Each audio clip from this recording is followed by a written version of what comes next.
السلام عليكم ورحمة الله وبركاته، حبايب قلب البوبو، كل سنة وانتم طيبين وعيد سعيد عليكم يا رب. والفيديو ده هينزل لكم يوم الوقفة أو في آخر يوم الوقفة. انتوا نسيتوا تعملوا الشير واللايك والسبسكرايب، يعني حرام. أي نعم أنا بغيب عليكم بس مش كده يا جماعة، مش كده. ما ننساش نعمل اللايك والشير والسبسكرايب، ويا ريت الكومنتات عشان خاطر تقولوا لي ايه رأيكم في المسلسلات اللي انا عملناها.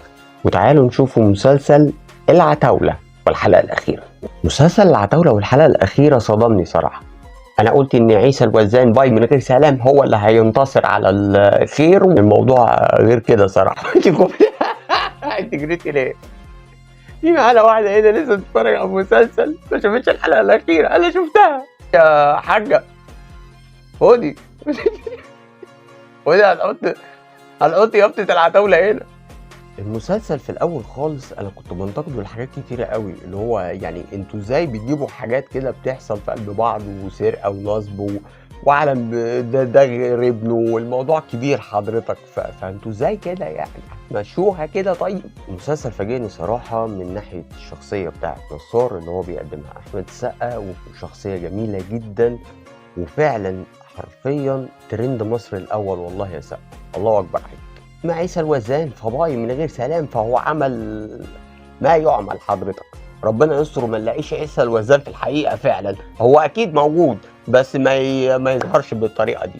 اخر حلقه تتم ان هما الاثنين خضر ونصار يرجعوا تاني ظهر بعض ويرجعوا تاني للحلال.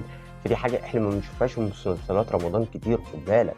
يعني رمضان اللي فات مش هنتكلم عن المسلسلات اللي موجودة، لكن في مسلسل من ضمن المسلسلات كان بيبقى فيها الشر بسم الله ما شاء الله والبلطجة زي ما انت هتعد، لكن ده بيثبت لك ان مش البلطجة هي اللي بتنجح.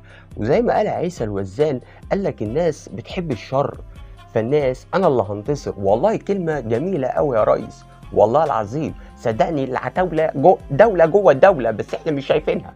فبالتالي المسلسل فعلا ترند مصر الاول بعد رامز جلال. فعلى المستوى الشخصي لو هرتب المسلسلات فهو الترندات بمعنى أدق، فهي طبعا برنامج رامز جلال في الأول، بعد كده العتاولة، بعد كده الحشاشين. ده اللي احنا هنتكلم عليه أول يوم وتاني يوم العيد. ما تنسوش حبايب قلب البوبو اللايك والشير والسبسكرايب، وفعلا تستاهل ده، لأن الحمد لله أنا بقدم لكم الفيديوهات دي بعد تعب وبعد شقة والله. ويلا سلام وباي.